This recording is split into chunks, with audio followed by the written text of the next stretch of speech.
Сәлем достар, бүгінгі тақырыпта зәр шығару жүйесіне қысқаша талдау.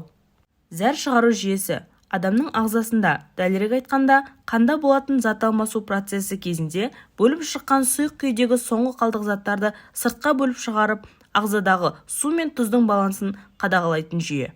Зәр шығару жүйесі зәр түзуші және де зәр шығарушы болып бөлінеді. Зәр түзушіге бүйрек, зәр шығарушыға несепағар, қуық, зәр шығару өзегі жатады.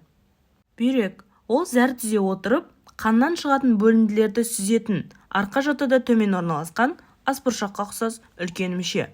Бүйректе түзілген несеп жинағыш түтікшелер арқылы астауға келіп, одан зәрағар бойымен қуыққа жиналып, зәр шығару өзегі арқылы сыртқа шығады.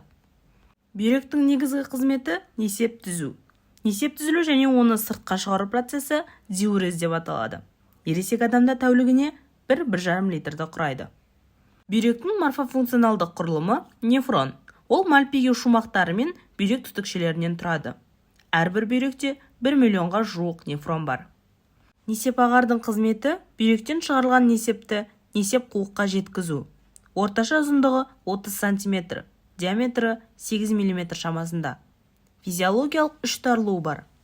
Бүйректен шыққан кезде, іш бөлігінен жамбас бөлігіне өткенде, және де қуыққа кіргенде.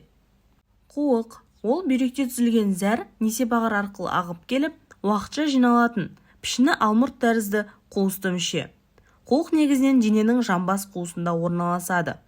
Оның негізгі сыйымдылығы 300-500 мл құрайды. Сіздермен бірге медицина әлемі каналы. Пайдалы ақпарат болған болса, лайк басып, тіркеліп кетуді ұмытпаңыздар.